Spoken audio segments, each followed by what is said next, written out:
To do the intro. Hello, everybody! Okay. As you guys can hear, we have special guests this episode, Lethality. Say hello, Lethality. Hello there.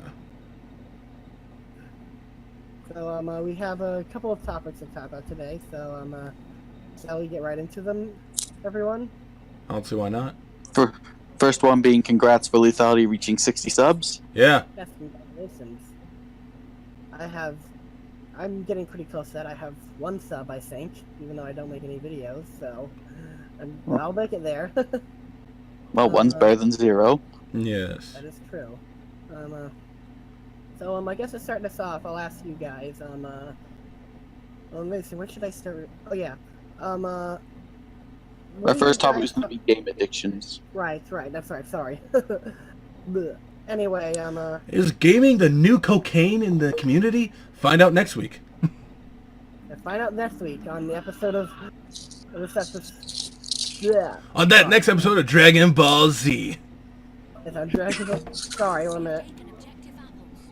Sorry, my game I was playing was too loud. Anyway, so recently I found a channel called Game Quitters, and when I first saw it, I thought it was just going to be some terrible anti-gaming channel, but it was actually pretty interesting. It's about this guy who apparently was unhealthily addicted to video games, and he's pretty much off it now and is helping other people who are super addicted. And it sort of got me thinking about a couple things. Mainly, the type of game that how addictive can some games be. And primarily, it made me realize that some, good number of, not all of them obviously, but a good number of MMOs and even some MOBAs kind of encourage... Yeah, even mobile games. Yeah, and mobile games to some degree, kind of encourage an unhealthy kind of gaming, where it's you spend hours and hours of your life just doing bullshit and whatnot. Yeah. And then spending the microtransaction money. Yeah. Yeah, that sweet microtransaction money. Yeah. The one that always comes to mind for me is especially MMOs. I know there are some good MMOs out there that aren't like this, but it's I played a little bit of Star Wars: The Old Republic, and while it wasn't too bad, there was big parts of, there's big major things and stuff that you can buy in the game that would take you forever to get. Or you could just pay a microtransaction and it would take 0 time, and it was super frustrating for me. Yeah. Another one was with Grand Theft Auto Online, where if you want to get anywhere, I think you have to pay microtransactions. Personally, I don't endorse modding or hacking or anything, but I do have a couple things that just give me money. Mainly because I'm not going to give, I'm going to say Take-Two, because of that damn modding fiasco, my money. Yeah. I can understand that. Besides, I know there's the thing I have, which is the modding tool, allows me to basically turn on God mode, which I'd never do. I only use it to get me money. Fair enough. Anyway, I sort of feel what I don't understand is how can people enjoy, this is not against these MMOs and stuff. This is me asking a legitimate question, and if anyone's listening to this who enjoys those types of games, please comment and tell me. I don't understand how you can enjoy the certain types of MMOs or MOBAs or mobile games that just require you to do just so much bullshit. I know some RPGs are like that, but I feel like more RPGs, at least in recent years, have been more and gotten better at that. Whereas with MMOs, this trend is still going on, where it just feels to get anywhere, you just have to grind, or just buy the microtransactions. Mm-hmm. And I just don't understand. It's I don't want to sound incredibly pretentious, but I can't help but think you guys could be doing something better with your time instead of playing these types of games. You know what I mean? Mm-hmm. Yeah, or at least play a game that has a goal in mind. Yeah, it's there's a lot of RPGs where there's where a lot goes on and stuff, or there is a bit of grinding and stuff, but where these are a good story, or the combat mechanics are great, or this or that. And yes, some MMOs can have that and stuff, but I don't know. I like Black Desert Online. That's one of my favorites. What? Black Desert Online. Desert Online? Yeah. I actually stopped playing it recently, mainly because, well, aside from space, it was actually kind of getting annoying. What about you, DolphinVi? Do you know any MMOs that are too obnoxious about that sort of stuff? Yeah, I've not really done a lot of MMOs.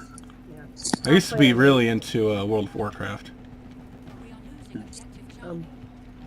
Speaking of this, like, speaking of World of Warcraft, it reminds me, have you guys ever heard of a game created by the name of Jonathan Blow?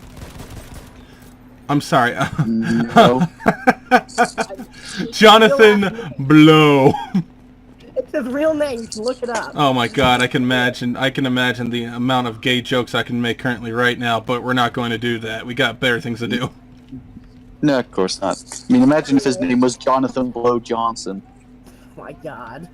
Anyway, Jonathan. Hey Johnson, get in here. This was gonna happen when Lethality came on the show. Come on, man. You knew it was gonna happen. Like, I'm being serious though. That's his real name. I'm not fucking with you guys. His real name is Jonathan Blow. You can look it up. But anyway, he made 2 games and stuff that both have big followings. He made The Witness and he made Braid. And Oh, you mean those walking simulators?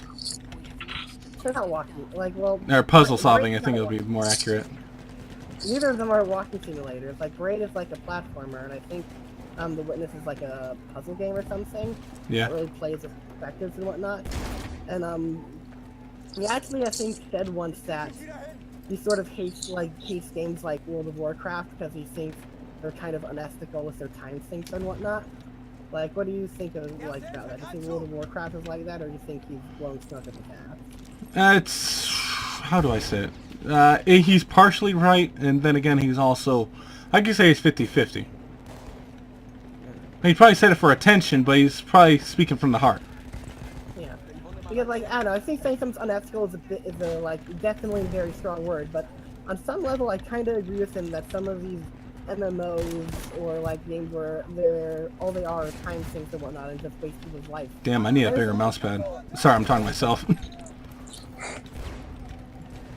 Anyway, Jonathan Blow is a pretty interesting character despite this game. I would definitely recommend looking up some of the things. He's done a bunch of presentations on game making and game design, which are pretty interesting. So I'd recommend looking into them. But so do you guys have anything else to say, or should we move on to the next topic? I think there's one. I guess there is one other thing I could say. Like, I don't want to make it sound like a game has to be instantly gratifying, or I don't like when games are slow or something, or you have to really build up your character or something. I love games like this. It's just, I feel like there's like, in like certain games, I guess I can't, like, this is probably a bad example because I haven't played it, but like, Dota 2 doesn't seem like to be a game I really like, because one, it's like not, well obviously it's not a type of game I like to play, but like, it's also like, based on what I've heard, the type of gameplay and the type of patience it requires, it just doesn't sound like all that rewarding to me.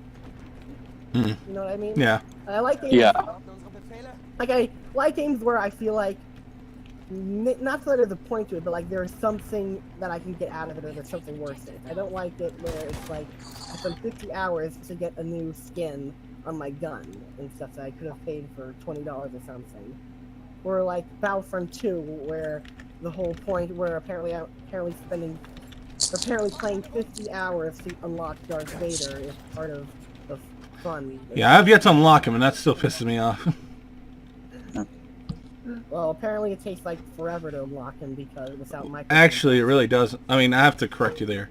It doesn't take too long, especially if you level up. When you level up, you always get up to, or at least above 1,000 credits. So if you level up about, well, if you're good at the game and you level up a bunch and don't spend those credits, you can essentially earn enough to get Vader. Okay. Within like, I'd say 4 hours. Yeah. Well, actually, depends on how much you play the game. It can take up to an hour, 30 minutes. Yeah.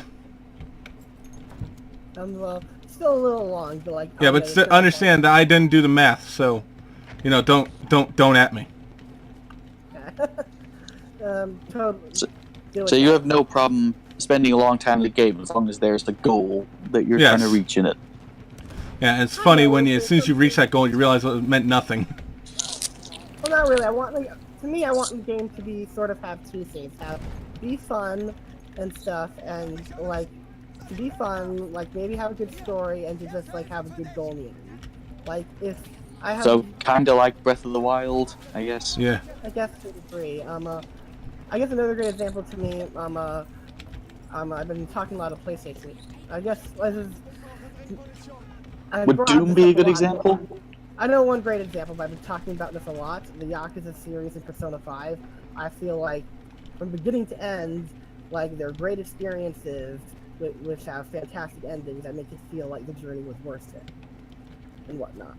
And it's like, I feel like in a lot of MMOs, neither the journey or destination is really worth it and stuff. I'm not saying all, I'm just saying in a bunch of them. So I hope I didn't trigger too many MMO players. Too late, you did. Yeah. Well, it's okay. Like, congratulations, adventurer, you have fought for 40 hours straight. Here's a new skin. Yeah, but, exactly. Well, like, that's like... No, anything else? This is exactly what I wanted. Well, you can get a mega ultra weapon, but to do that, you've got to grind for another 400 hours. Or like, give us money. If it's fun, then I don't mind like a shitty reward. But like, if it's not fun and all I get out of it is just a hat or a shitty skin or something, like I don't give a shit. I can be playing something else. You wouldn't like Team Fortress 2 then? Yes. Like I play. Like, here's the thing, I play a little bit of Team Fortress 2, and that stuff is annoying, but I at least give some credit to Team Fortress 2, where at least, like, even without that, there's, like, something to do and stuff. Like, it's still fun to just interact with people and to shoot people and whatnot. Yeah. Like, there's... Yeah. To me, Team Fortress 2 is a little more forgivable because there's a basis there to start with. It becomes... But, like, even then, but to be fair, Team Fortress 2 does do that shit, and that shit is pretty irritating to me, that... takes forever. It took me forever to get a new gun. And like eventually I learned, oh, I'm supposed to pay microtransactions, so never mind that. Yeah, I usually got my stuff for free. Oh, you're a lucky bastard. Yeah. Anyway, we'll move on to the next topic, which is the It was the cloud gaming thing from Microsoft. How about you take this over, since you know more about it than I do? Well, it's the same as cloud streaming service, really. Okay. Basically, I just see it as bringing PS Plus. Hey, let's bring all that over to Microsoft. All right. Oh yeah, that's right. Oh, sorry, I misunderstood what we were talking about. Sorry, we were talking about something else. Yeah. So for those of you who don't know, apparently Microsoft is setting up a service, I think, for both PC and Xbox One, which is apparently going to be some sort of streaming service where you can get like a bunch of games for like I don't know how much you pay. So like Origin Access. I think like pretty much you pay like something like $20 a month or something. $20 a month. A whole bunch of games. And apparently they're also offering some quote-unquote exclusives, like on there in there as well. But if you remove your subscription or whatnot, you lose everything. Games get taken away. Now this does sound very interesting because I could certainly see ways you could sort of game the system. Like, say there's a new AAA quote-unquote exclusive that comes out, and it's like you beat it inside a month, and then you give it back and you never play again. Then like you kind of technically save money. Yeah. But most people are probably not going to do that unless the systems kind of sound something that's ripe for abuse. What do you think, Melody? Do you agree? Do you disagree? Yeah. What about you, Dolphin? I don't like the idea of renting games like that for a monthly subscription, really. Yeah. I'm really... Yeah, I mean, for $20 a month? No, that's a big no-no for me. For example, I use there's only one streaming service or subscription service that I use, and that is, wait, would Patreon count? No, I don't think it would. Anyway, for gaming, we'll say that. For gaming, I use EA Access or Origin Access, whatever you want to call it. $5 a month, and you could save a lot more money. You can save a lot more money when you just pay $30 for a year. Yeah, I see what you're saying. Like, and you get access to all the games, and also you get to preload a new games that EA is publishing or making. Yeah, I heard about that. I found that like drama. Oh, and next to that, if you buy the game, you get all the progress you have. It saves. Oh, that's cool. Okay. And also you get a 10% discount on all games. Holy shit! Are you saying EA actually does something somewhat consumer friendly? Surprisingly, yes. I think. Oh my god. I know. Wow. I know. I just flipped your world upside down, didn't I? I think my brain just Yeah. exploded into a million two pieces. EA did something. EA and consumer friendly, something you never see in the same sentence. Unless you say EA is not consumer friendly. Okay, what next? A meat-eating vegetarian? What? What vegetarian? Yeah, we're gonna have a meat-eating vegetarian next. This right? Okay, that's when I just blow my brains out.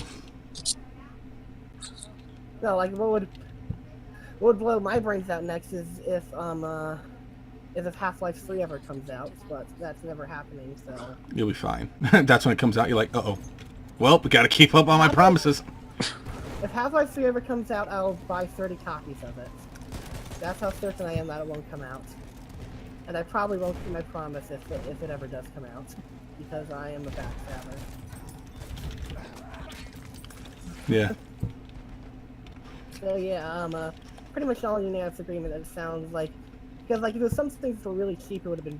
Like, I don't know how. I should state preface this. I don't know how expensive it's gonna be, but like from what I've heard, at least based on rumors, it sounds like it's gonna be like some like $20 a month or something. At least that's what I've heard. So like, if no one sue me over this, I want to say, if anyone sues me over this, I want to say this is what I've heard, not this is what it's gonna be. Please don't sue me, Phil Spencer. I know you're watching this. Yes, he'll definitely be. He's busy watching Crap Gamer's Twitter page, alright? I don't think he even watches. I don't even think he knows the Crap Gamer's Twitter page anymore, because he flat out told him once you're part of the problem in gaming. That moment when Phil Spencer just points out an anti-consumer. That's when I'm like, hey, I'll go buy an Xbox One, and never mind.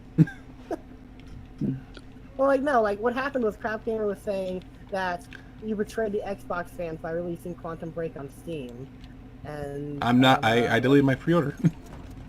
Like, you canceled it because it's going to another system. You are a problem. Yeah, I love that. That was funny.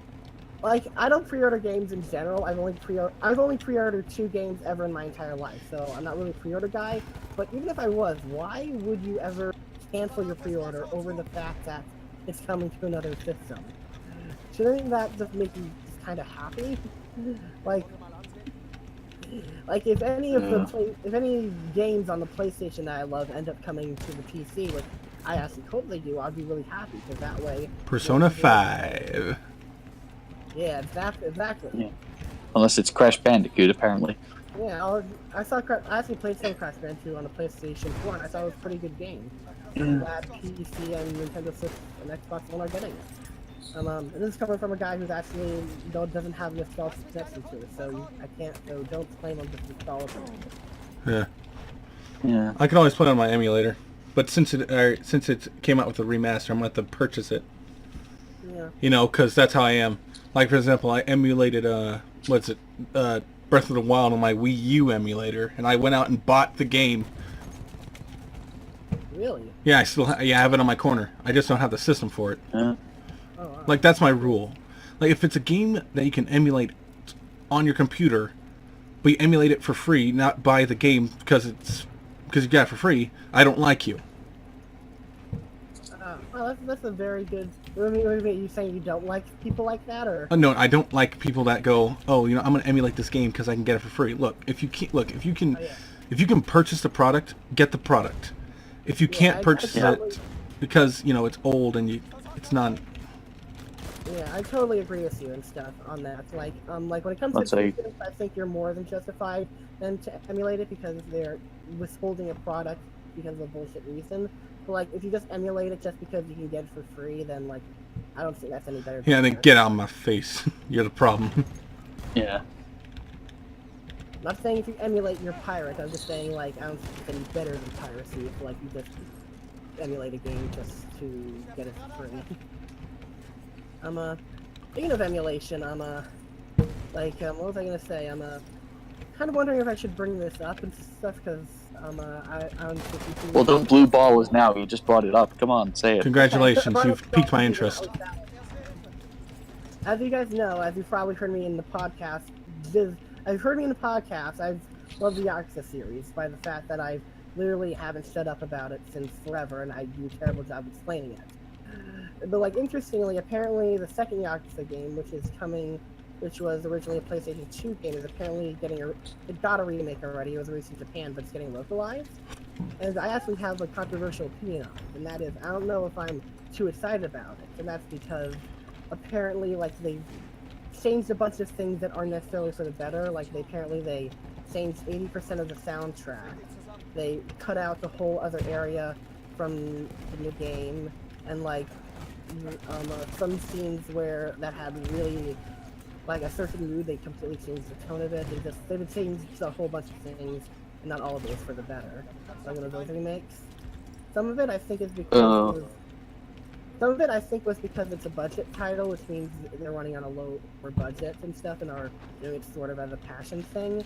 But like for other things I don't understand. Like I don't understand why they would like change the soundtrack and whatnot. So like or at least not give you the option to change it back. I sort of have one problem I have with remakes is that I don't know, maybe this is asking a bit much, but I wish more remakes would come like with the new version and like also like the original version in one, that way so it doesn't feel like you're necessarily getting cheated in a way. Does that make any sense? So like Okami did on that one?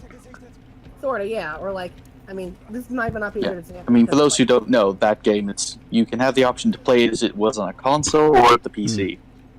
Another great example of this, I feel, is like the upcoming remake for Castle, which apparently will have new story stuff, but like it gives you the option to play the original story as is. So if you don't like the new stuff, you can play the original.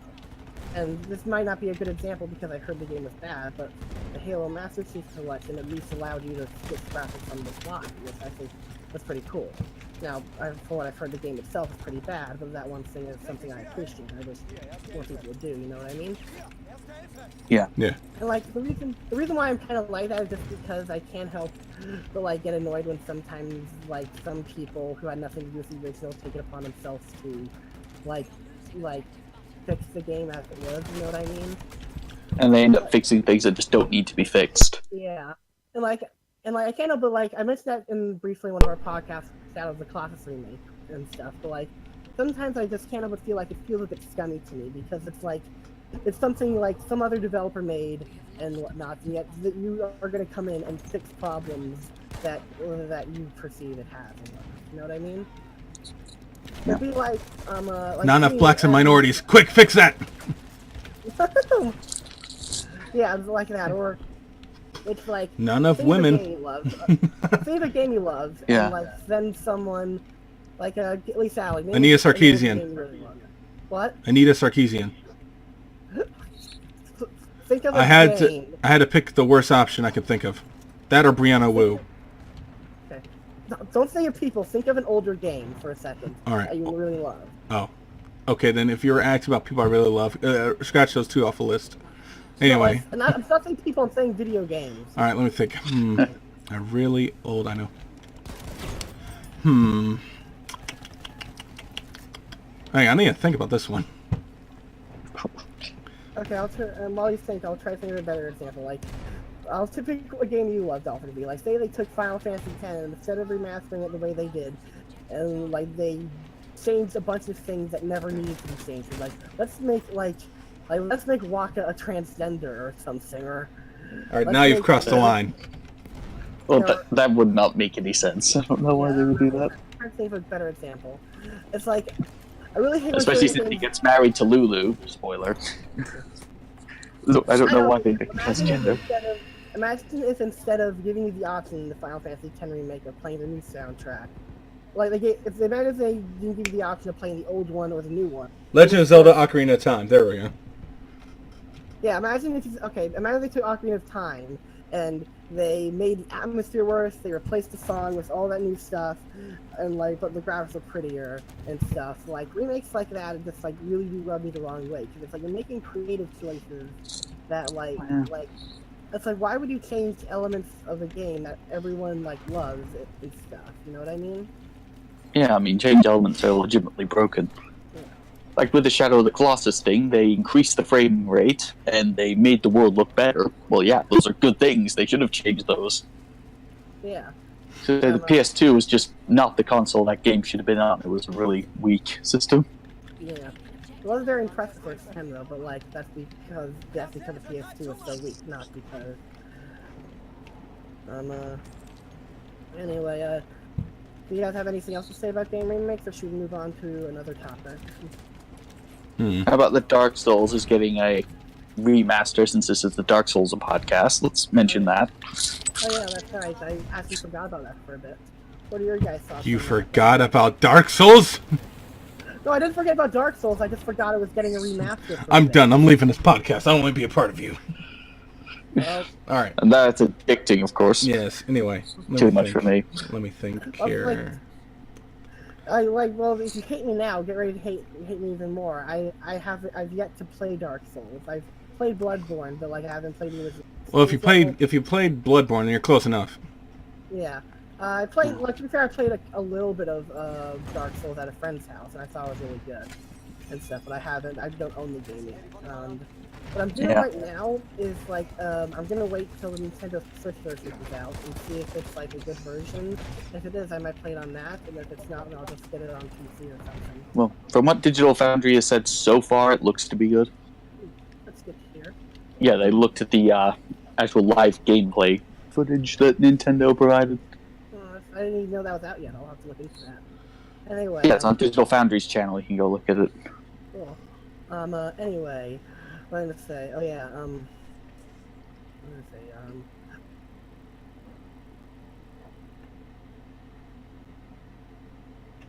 Apparently made a Dark Souls amiibo. It's like.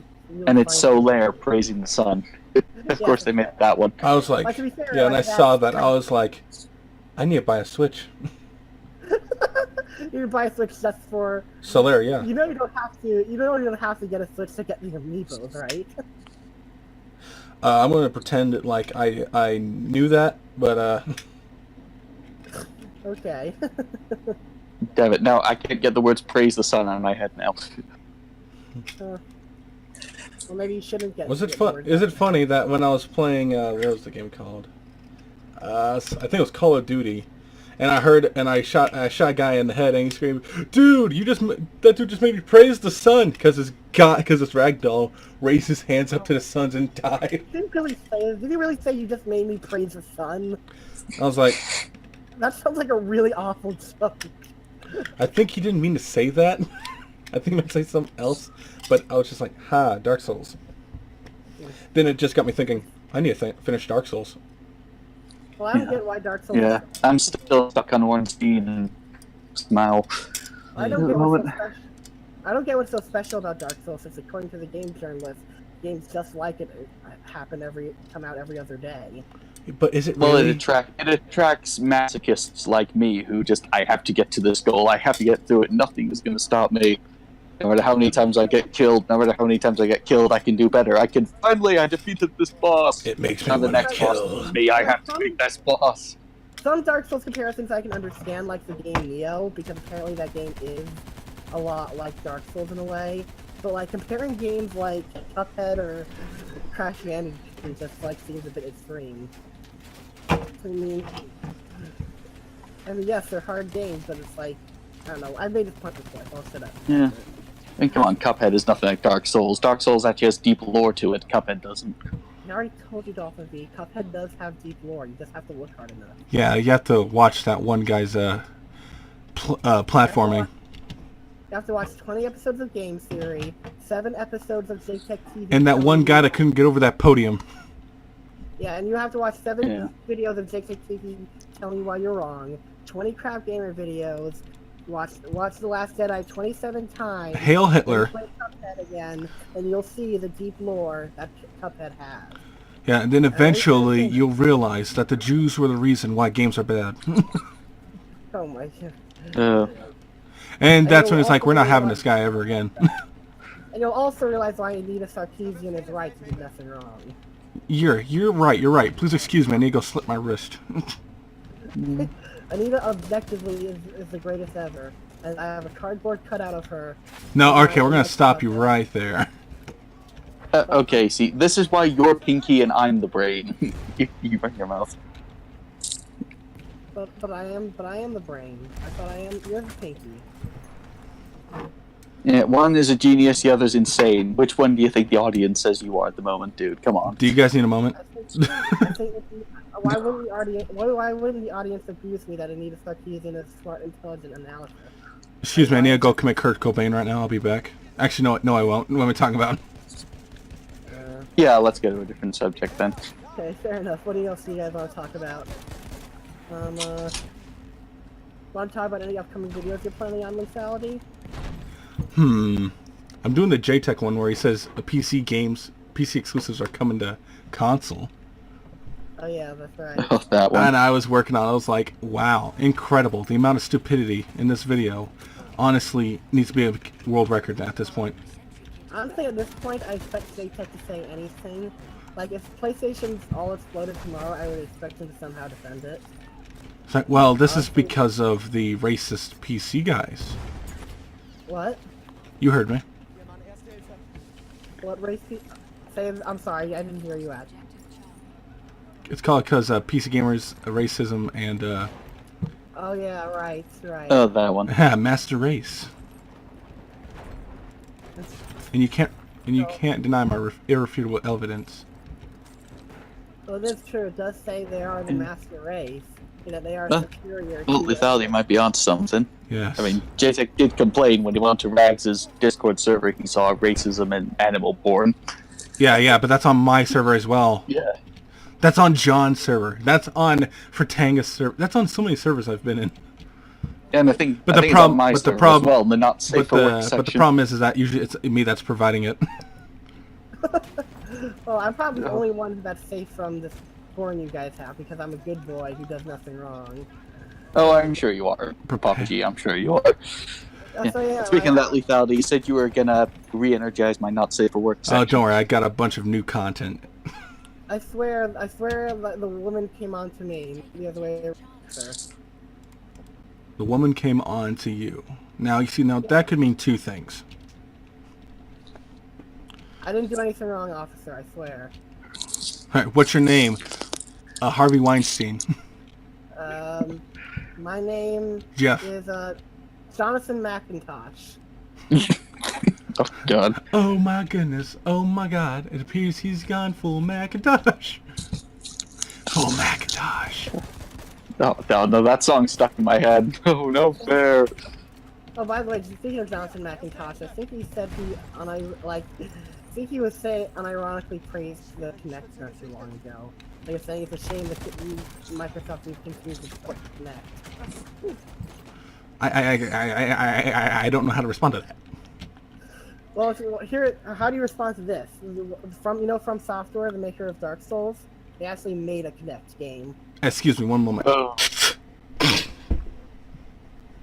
Yeah, I swear to God, they did. They made a Kinect game. Oh, I know what it was. Well, they did a bunch of weird things before they got Dark Souls formula right.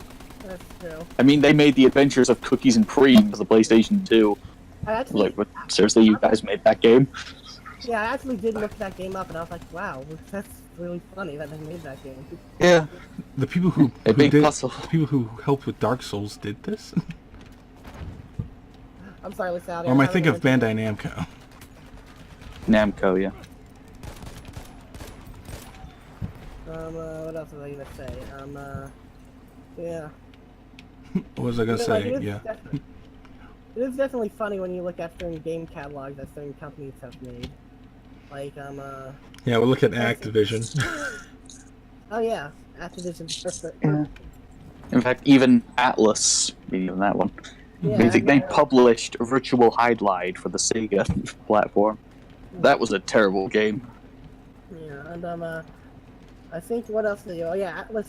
They didn't do this in Japan, but in America, the Atlas were actually the publishers of Demon's Souls.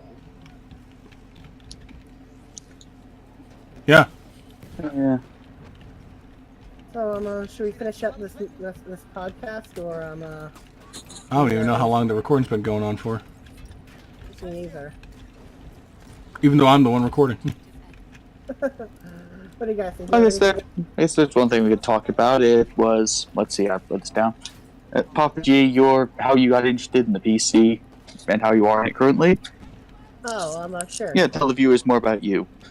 I'm well, the funny thing is, like, actually, this isn't my first, like, I was actually sort of a PC gamer years and years ago. Like, I played KOTOR and KOTOR 2 on the PC.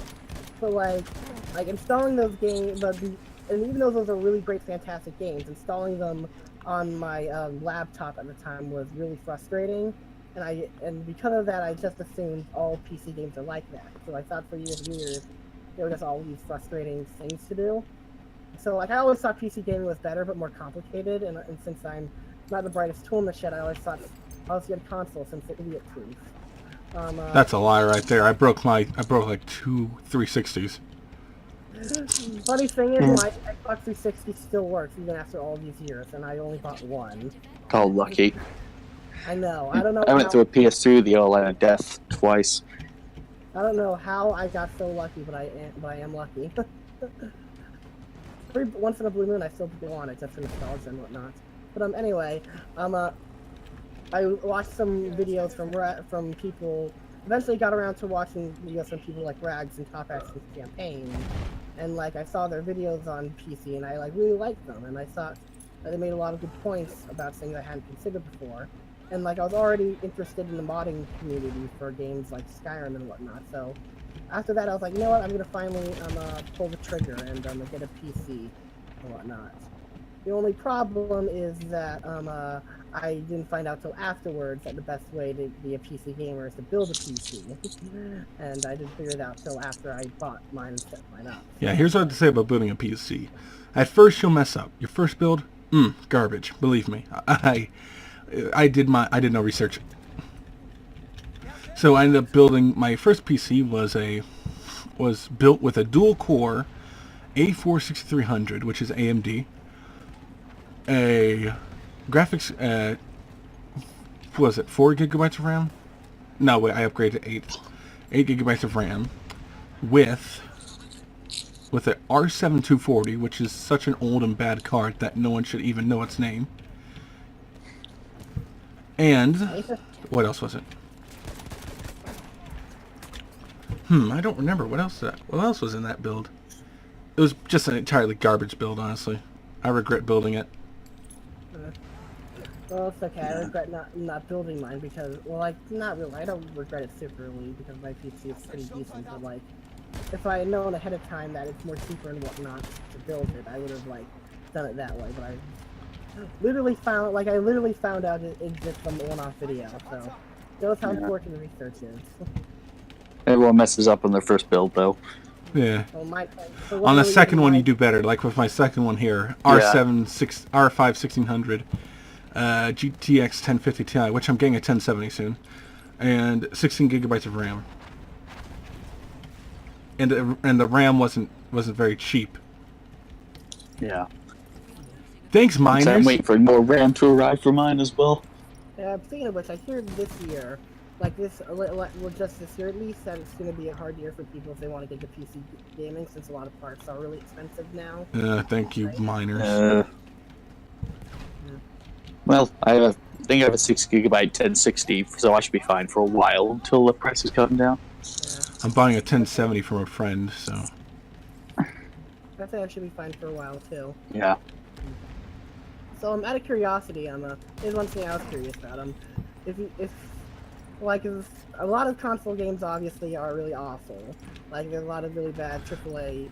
A lot of them are just built more on hype than actual gameplay. Yeah. But I am curious, like, if you could choose any console games that, like, I've been talking about how I'd love for Persona 5 and the Yakuza series come to PC, so I was curious for you too. Like, what games would you love to see come to PC? Like, Gravity Rush. Killzone. Oh yeah, Gravity Rush. I actually have the demo for Gravity Rush 2, and I really like it. I'm definitely planning on buying it soon. Have you heard of Gravity Rush, Lethality? Yes, I have. A friend of mine is... my friend of mine has like this obsession with it. Obsession with it? He has an obsession with the game. With he getting cut off. I cut off? Yeah, what did you say? You have an obsession with something? No, a friend of mine has an obsession with the game. Oh, okay. An obsession with the Gravity Rush franchise. Yes. Oh yeah, you said and you said Killzone, right? Lethality. Yep. That I've never played. I'll have to look into it at one point. Or like maybe emulate some of the older titles. Oh yeah, I emulated the first one. I liked it. I still need to get into emulation. Though, the reason why I haven't started emulating any older games yet is just because I've been really busy with some life stuff and whatnot, and I've been playing a lot, and I already have a bunch of games from Christmas and my birthday recently that I like need to get through them first, you know. Yeah.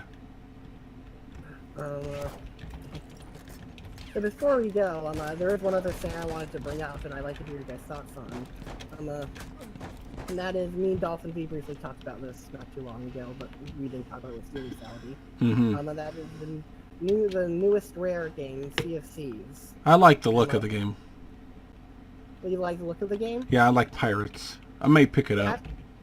Yeah, well, I really like the cartoonish. I actually really like the cartoonish look they got for the game, and I've been hearing mixed things about the game. Like DolphinVi, I think you said some people played the beta or something, disappointed or whatnot. It wasn't what they expected, no. I mean, what they expect from a pirate game? We're more like Assassin's Creed 4, I guess. What? Why would they expect Assassin's Creed 4? I mean, yeah, just without the tailing missions. Oh God, don't get me started on tailing missions. None of the boring shit. I hate that. I used to be an Assassin's Creed fanboy. What? Assassin's Creed fanboy, me. Oh.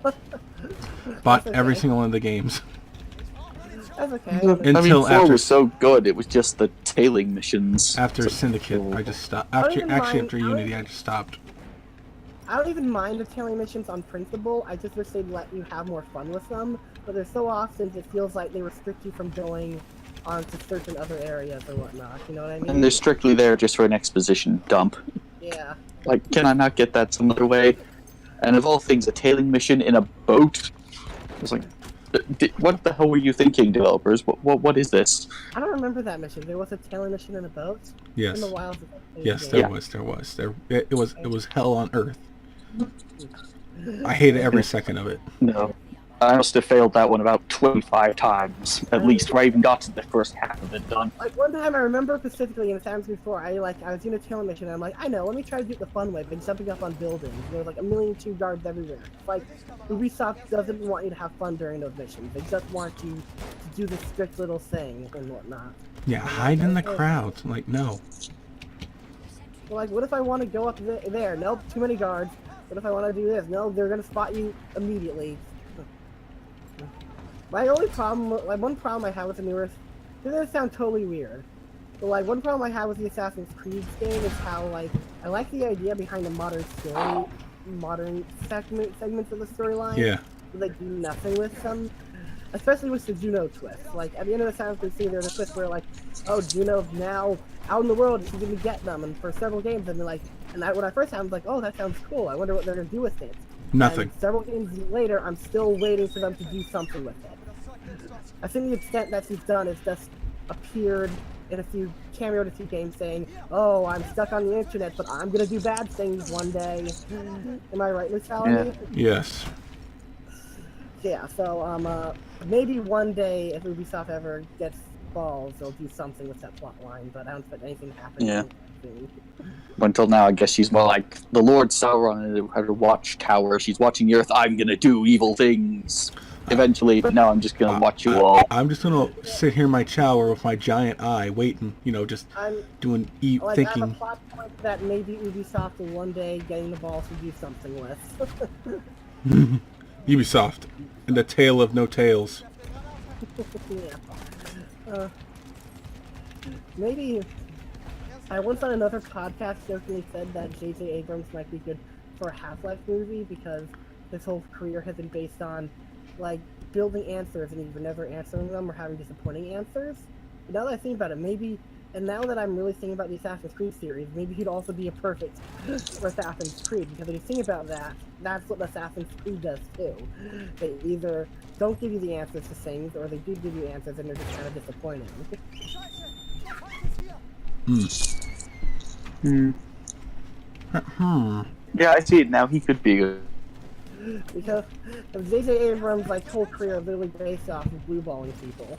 Like, he has an obsession with it. Like he does a whole TED talk on his mystery box thing where he's like, withholding information from the viewer and whatnot. And on paper, I agree with some, but like, he's so obsessed with just the mystery of it that he never gets around to the answers. And when he does get around to it, they're generally disappointing. Yeah. He'll be a perfect for not Mass Effect, Half-Life 3. Yeah, he'd be perfect for Half-Life, because Half-Life is about that. That's when we check the credits of Hunt Down Freeman and it says directed by J.J. Abrams. Like, oh. Did someone actually say that? No, I was making a joke. Like, oh, that explains it. No, it was a joke. To be fair, I don't think J.J. Abrams is that bad. I don't think he's really good, but I don't think he's that level of bad. He's at least competent in making an action scene. He has competence, at least. He's competent. Yes, he is competent. Yeah, I guess that's... I'll put that on the next DVD cover of his next movie. I'll say he's competent. He has much competence. On some level, or whatnot. Seems like a nice guy in interviews and stuff, but like, there's some things like that he does that I just fundamentally kind of... Can you imagine the next Star Wars movie? He's like, yeah, surprise, Rey is Luke's daughter. Like, yeah, nice try. Kind of curious... Well, it would explain a lot, I guess. Yeah. I'm kind of curious to see what J.J. Abrams is going to do for this third movie, because they really did kind of write themselves... Oh my god, we're talking about Star Wars again. Well, I'm hoping there's going to be a time skip this time. It probably is. But like, I do really 2 minutes later. Yeah, well, the rebellion is going to be built up again to some extent, hopefully, since it got wiped out the last movie. Yeah, by purple-haired. Yeah. Probably going to kill off... Vice Admiral Tumblerina, that one. Find that name funny, Tumblerina. Like, I don't think he's a good character either, but I wonder if anyone would be using the Tumblerina nickname if her hair wasn't purple. I was thinking... Like, I'm not saying she's a good character, she's a bad character, but I'm just wondering, would anyone use a nickname wasn't purple? I mean, it reminds you know the Guru meme? The one where he's like, where it's like, so I do this, and then I do this, and then it leads to that. Wait, what? Yeah, what about it? There's this one where it shows the purple-haired girl, and it's like, first, I don't tell anyone about my plans. Evacuate the ship. Hyperspace, what was it? What was it? Light speed. Then activate light speed straight into the ship. Wait, what? Well, like I said, hashtag Ryan Johnson did nothing wrong. You guys don't understand his genius. Why not just sacrifice one of the other ships that were getting blown Here's what I'll apart? say about Ryan Johnson. He is good at cinematography, good at leaving hints in the action, but the problem is that he has no competence when it comes to making a story. Yeah.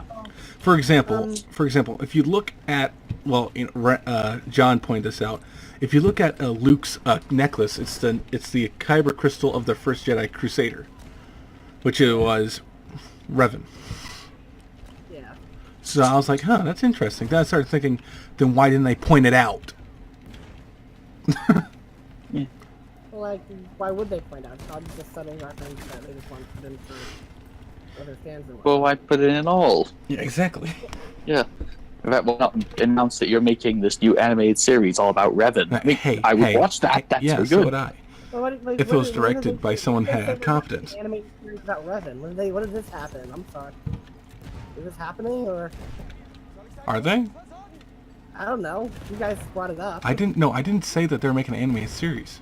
Oh, sorry, I misheard you. No, we're asking, why did they even put it in there if they're not going to do anything with it? Well, that one I think the reason they just put in the Revan necklace, I'm guessing, is just so they could have, so they could sort of have a reference in there, as in Luke apparently has a bunch of textbooks and whatnot about the Jedi, so it's not out of the ordinary to find some ancient artifact like that, so it's probably just fan service and whatnot. But to be fair, honestly, I think it was probably just fan service and whatnot, so you do make a good point. I will say, like, did you guys know that Ryan did a couple episodes of Breaking Bad? What about Yeah. Breaking Bad? Ryan, I told DolphinVi this, and when he said this, he was pretty surprised. Ryan Johnson has actually directed a couple episodes of Breaking Bad.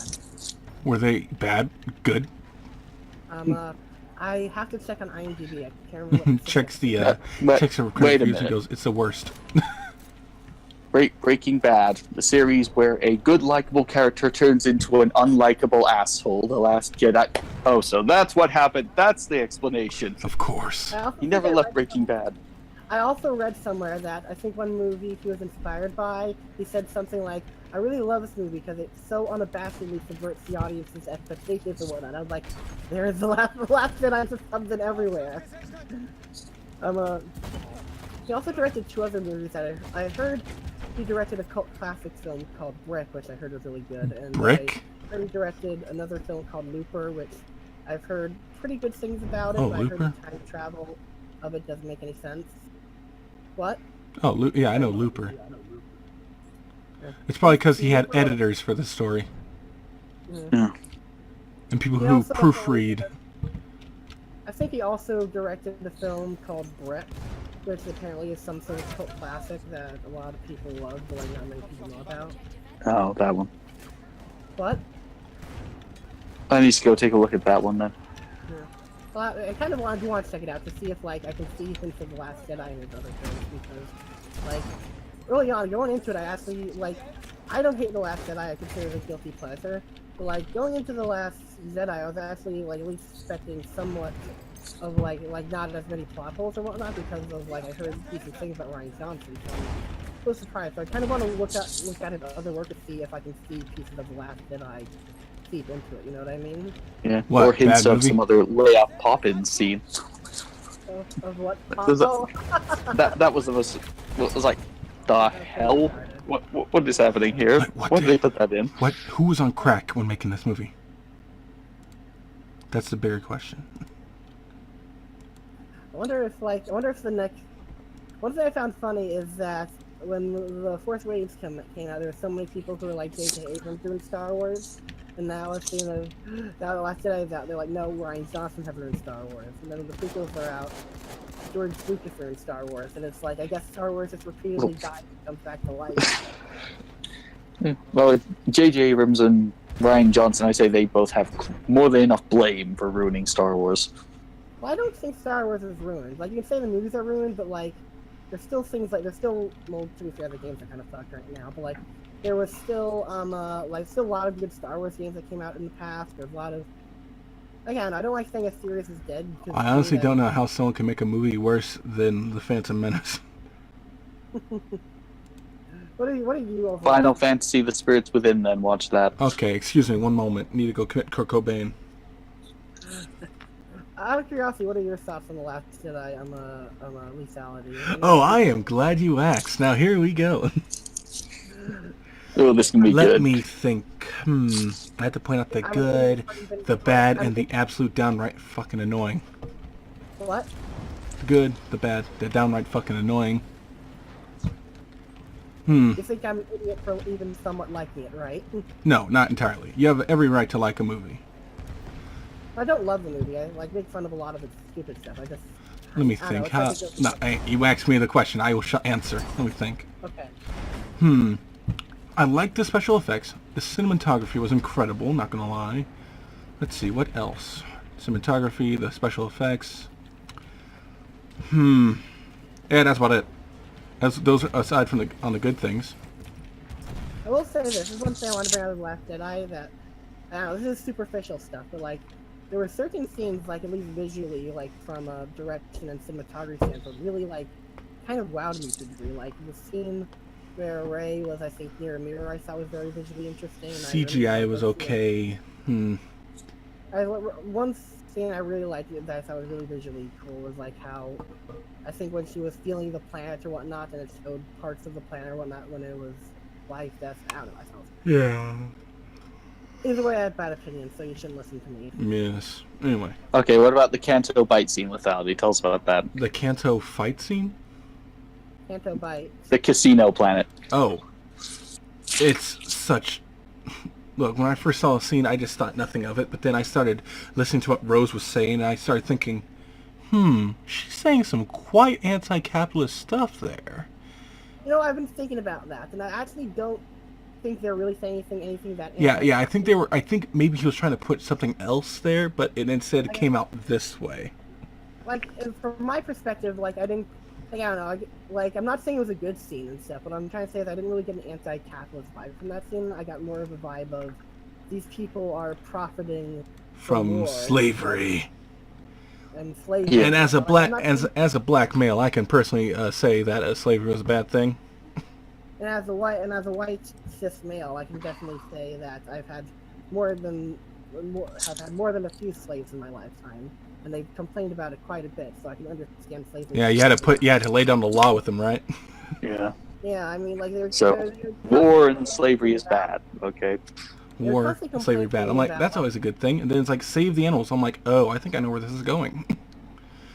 I'm like, and it doesn't go anywhere. I'm like, these are animals.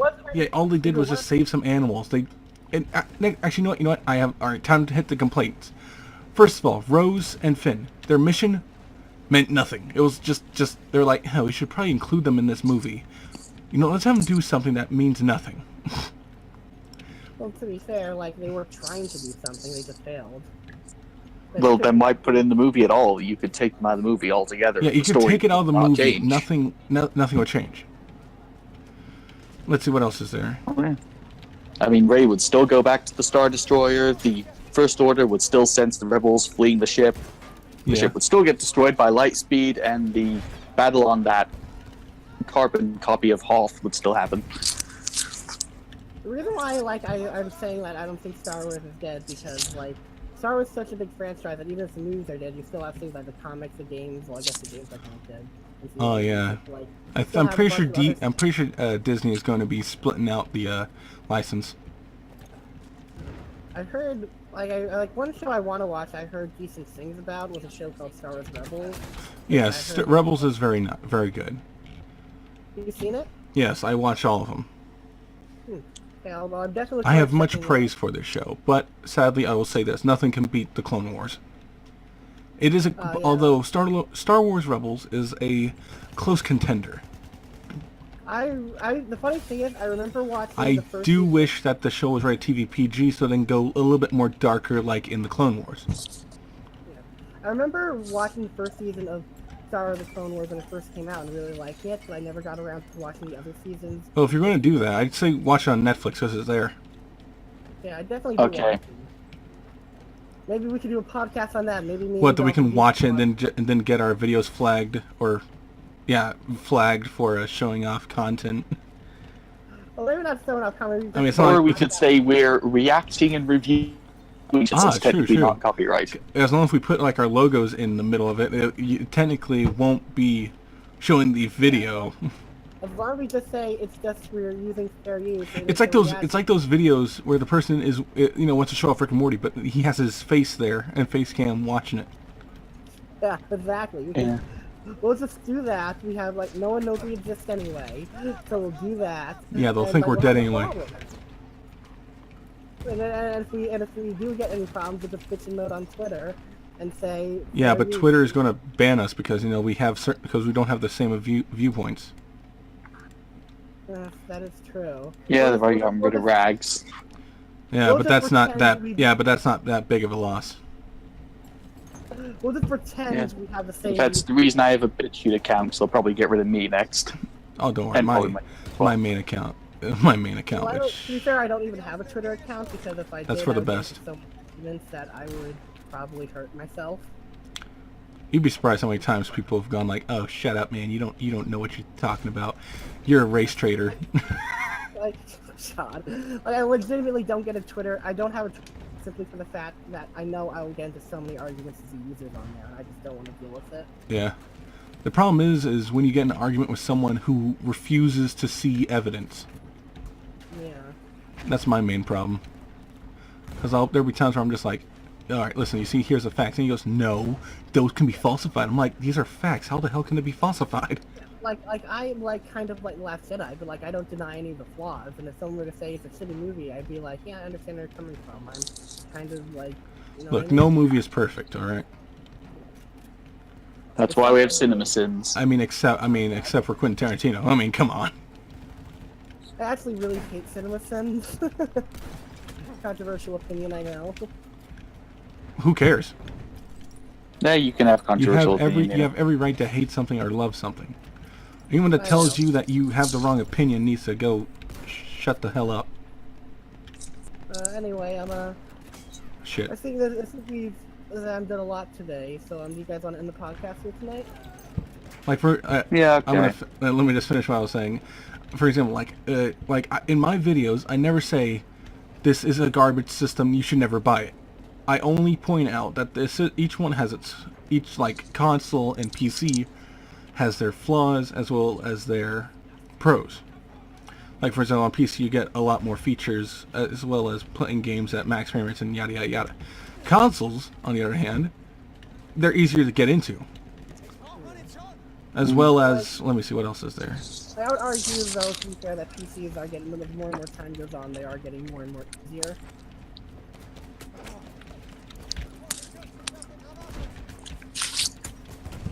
Yeah. Yeah. I'm sorry I interrupted you. Anyway, as I was saying before I was interrupted by the white cisgendered male. Anyway, no.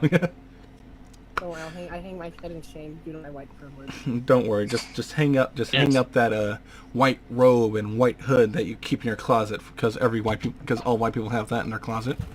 Hell, even I have that in my closet. It's funny. But it's Corinthian, and my slaves really. But it's Corinthian. How else am I gonna whip my slaves if I'm not wearing the right attire? Yeah, how are you supposed to know who I am?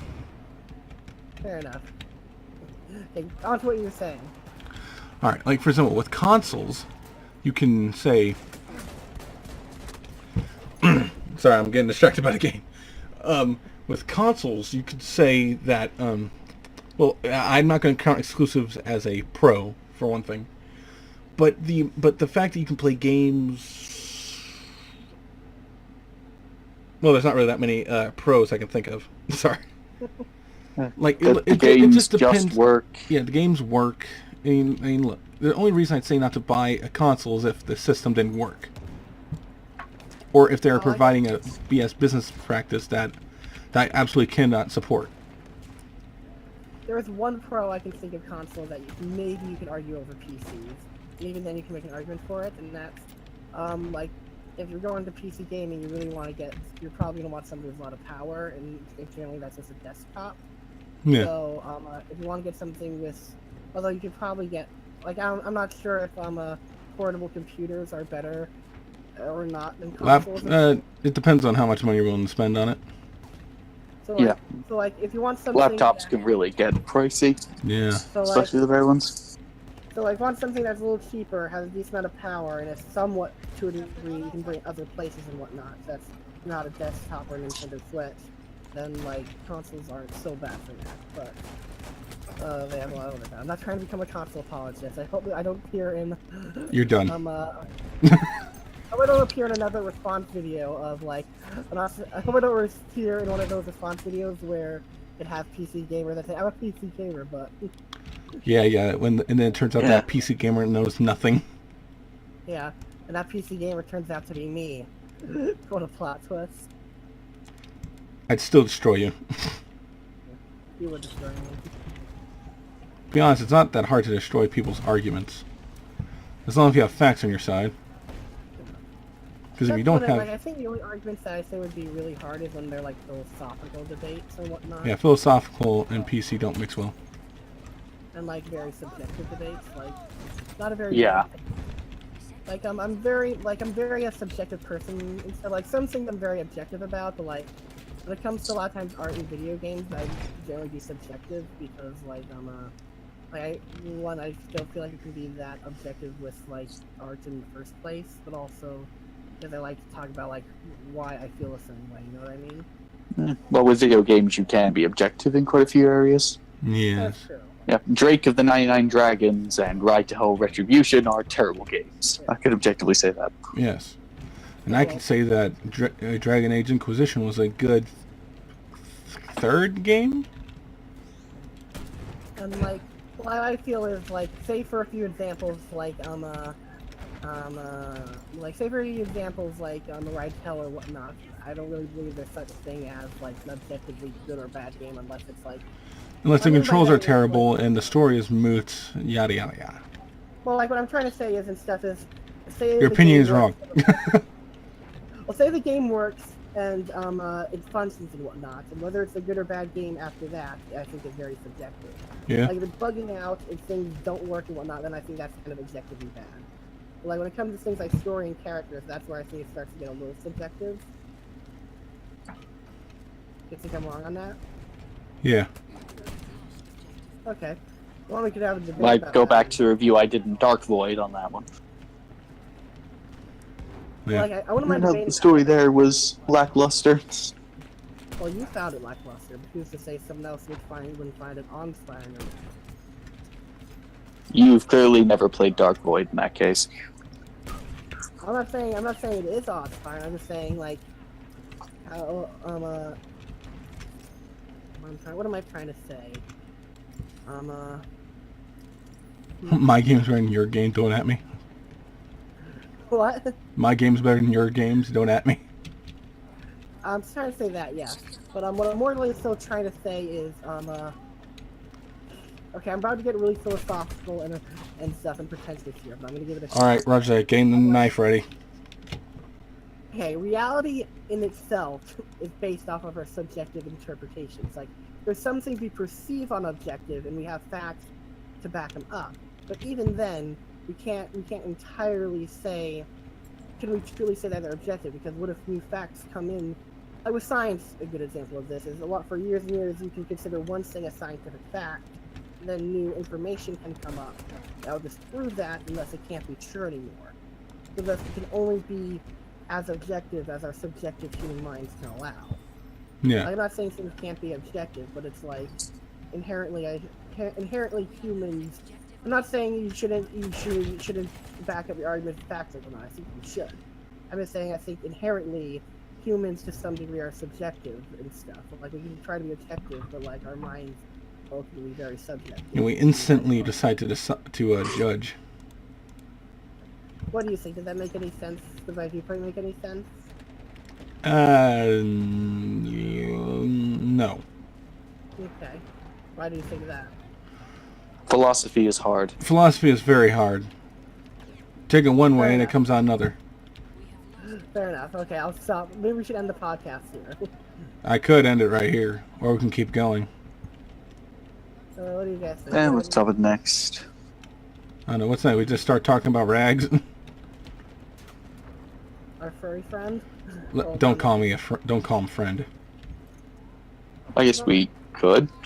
What's wrong with being a furry? Nothing wrong with being a furry. My problem is when you try to enforce that on me. My ex-twin cousin is a furry. Your ex-cousin? Yeah, my ex-twin cousin. I had to excommunicate him from my family because he said slavery was wrong. And obviously, he was an idiot. Oh, of course. Oh, how dare he? How dare he? Yeah. And we can't Us black slave owners did very well in the South. Yeah. I mean, I'm not really into the black slaves and stuff, nothing against them, but I'm more interested in the Hispanic kind of slaves. I'm more interested in the women. Yeah, the women are nice too. Like the Hispanic women are very nice. What I'm thinking about going into, I've been playing a lot of Bayonetta recently, and I've been really getting into British women, so I'm thinking of getting into British slavery, so I can get a British slave to really make me feel better since I'm a lonely person. And wow, that got a little more personal than I thought it would, people. But then again, who doesn't own a slave in 2018? Exactly. Because obviously all white people do. Yeah, obviously the white male is the bad species and stuff and should be purged from, like, the face of the earth. Especially the men. Just ask Anita Sarkeesian or some other random SCW. Yeah. Well, that men should be purged from the earth, apparently. Exactly, because women are the perfect beings. Good thing I identify as a woman, then I can't be purged. Ooh, that actually, yeah, that's how men would win. By identifying as women. I identify as a half monkey, half... I identify as a letter. A ladder? No, I said a letter, not a ladder. Where... A ladder, oh, okay. What if I identified as a McDonald's Happy Meal toy? Aren't you a platypus? Well, I'm half platypus, half monkey, quarter, You can't be another quarter. But Yes, I'm a I- letter. You've already got two halves to make Are a you whole. assuming my gender? No, I'm assuming your species. How dare Well, you? that's just as patriarchal, you cis white male. Hey, I'm a masculine presenting woman in a man's body. I'm not a male. If I say, look, if I say I'm half platypus, half monkey, quarter Happy Meal toy, I should be allowed to say that no matter what science or math dictate. Exactly. Because, I mean, since clownfish can change their sexualities, because of nature, why can't humans? Exactly. Makes no goddamn fucking sense. This is the most edgy we've been in the podcast yet. Oh no, it's about to get worse. Oh, yeah. How do you guys think about Nick? Nah. What? I almost said the magic word. Oh my god. It's okay, it's okay. Let me just I'll real throw out some quick. Rule 34 then. Bayonetta versus Kratos. Who do you think would be on top? Because like, Bayonetta is overall the better franchise, Yeah, and Bayonetta is a strong female character. With more importantly, big teddy. So she'd be the dominatrix in the relationship then. I don't care about her titties, I just care about her legs and how her body curves. I care about the curves, not her character. You see, I'm a man of culture. Well, I would argue Bayonetta is actually a pretty decent character for the most part. Yeah, that's what I. But those legs, the way they move. Them legs, them curves, everything about her just screams. Yeah. The fact she Rule has to get 34. naked to use her ultimate attacks. Oh, by the way, speaking of Bayonetta, can I say something funny?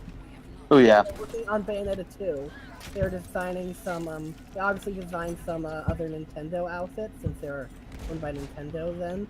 And like, they made a Link, a version of Bayonetta in a Link costume that showed a lot of skin, and they thought, Nintendo's probably going to be sensitive of this, let's cover up the skin a bit.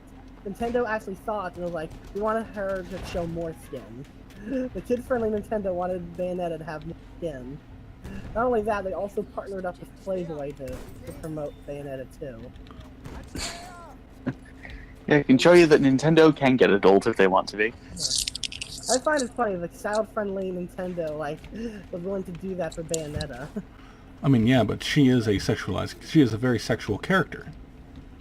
That is true. If you don't show, Actually, I mean, because, she actually and jokes is. aside, I'd actually kind of, I don't think the story in Bayonetta is very good, but jokes aside, I actually would argue that Bayonetta is a pretty decent character. All Yes. jokes aside.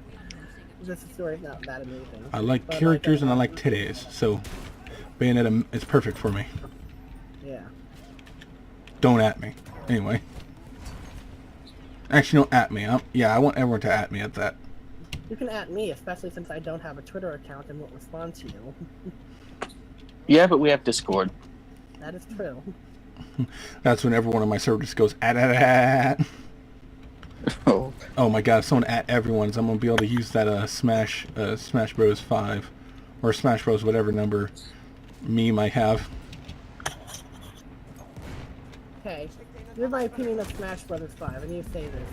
If Nintendo doesn't include the Doom guy, a transgendered black man... If they don't include cross-dressing Link, nah. If they don't include Bayonetta, it's an instant 0 out of 10. Exactly. Especially if there's not a thing that lets you get big teddy. Okay. Yes. I don't care... Cross-dressing Link, I'm not sure. Would they include that one? What? And more importantly, if they don't have loot boxes, this is They might very well bad include that game. one. Yeah, they might include Bayonetta. I mean, they include Bayonetta in the last Smash Brothers game. Yeah, but that was a later update. Yeah. But if they don't include Bayonetta at launch with a pornographic video of her humping Kratos, then I will. Okay, first of all, that already exists. It's called Pornhub.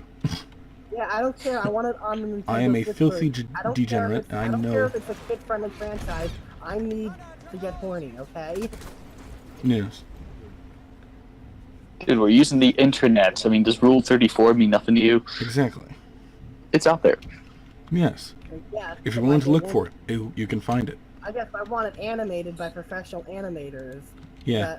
Well, they have that on there too. Exactly. I mean, what do you think Source Filmmaker is used for? Yeah. What do you think Studio? What do you think Studio FOW is? I want to see it done by Studio Ghibli. No. No, you're asking too much. That ain't gonna happen. I don't think I am. No, you're not asking for enough. Yeah, exactly. I think that should be Hayao Miyazaki's real final film. A porno of Bayonetta and Kratos doing something. Why something, well not everything? If that became a thing, Hayao Miyazaki would finally be able to admit that anime wasn't a mistake. And then Trump will unban anime. Yeah. For the record, yes. And for anyone out there, yes, I know he never actually said that. It's a meme. Well, some anime, but then there's anime better than others. Yeah. I was like Kara no Kyokai, for example, very good one. Yeah, I was making a joke because I don't know, for some reason I love the joke that anime was a mistake. That's because it's kind of funny to me for some reason. Because you got banned from Top Hats and Champagne for joking about anime, probably. Yeah, that happened recently. I got banned from Top Hat Champagne for jokingly talking about anime. I wasn't Really? even seriously talking about it. I just said something like jokingly about it. I don't even remember what I said, but it was just a dumb joke. And he just banned me. It was just sad because beforehand we actually had an interesting conversation about some things. And I don't think it's possible anymore due to the fact of me being banned.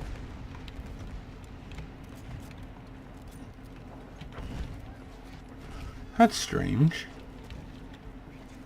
Yep. Something I wouldn't expect from a Top Hats and Champagne. Well, he does have a strict no anime rule. He has a strict rule on Animu. Anyway, I think I'm ready to wrap up for tonight, so we're gonna have to get some sleep soon. What about you guys? Do you want to wrap up, or is there one more topic you want to talk about? Sure. At the very least, I can say the N-word one time. Okay. Okay, go ahead. All right, people. We all know who the real problem with. You all know the real problem with gaming. It's all those filthy. Okay. Well, we Yep. officially crossed the line, and with that, I just want to say. Oh, real quick, And we hang on, probably one moment, lost all hang our on, one viewers. moment. I need to fix this real quick. Also, I'm a black person saying the N-word. How does it feel, YouTube? You gonna block me? Guess what? Guess what? That'll make you racist. Oh, I just used your logic against you. That's right. Oh. Are you actually black, by the way? Yes, I am. Okay. Okay. I wasn't sure. I thought for a bit you were joking around. I wasn't sure. I actually am. Well, actually, technically, I'm half. Anyway, Now that we've lost probably most of our audience at this point, Oh. let's wrap it up. Yeah, good idea. Yeah, I'll just clip it out. Replace it with a loud bleep.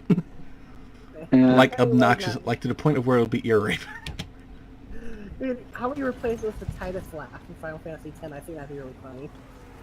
What, Noctis's laugh? Oh, No, Titus's laugh in Final Fantasy X. Titus? oh god, that scene. I don't... It's my favorite game, but I just hate that scene. Why'd they put it in there? Yeah, it's a good game for what I've played. It's just like a weird scene. Like if I ever make a sitcom, that is going to be the laugh track. That laugh. Titus's laugh will be the laugh track. If you don't know, just look up Final Fantasy X laughing scene. It's the most awkward scene in the entire game. Alright, well, we can wrap it up now. Yeah. Anyway, there's a lot of fun, Lisa. Thanks for coming on. Hopefully we'll have you again in the future. As do I. Hope so as well. Anyway, I'm Papa G, and I was joined with DolphinVi and Lethality. And before we go, I just want to say that I'm Brain, and DolphinVi's Pinky, and Ryan Johnson did nothing wrong. Peace. Well, in that case, I say next week we're gonna do what we do every week. Try to take over the world, Pinky. So say your line. Yep. Now.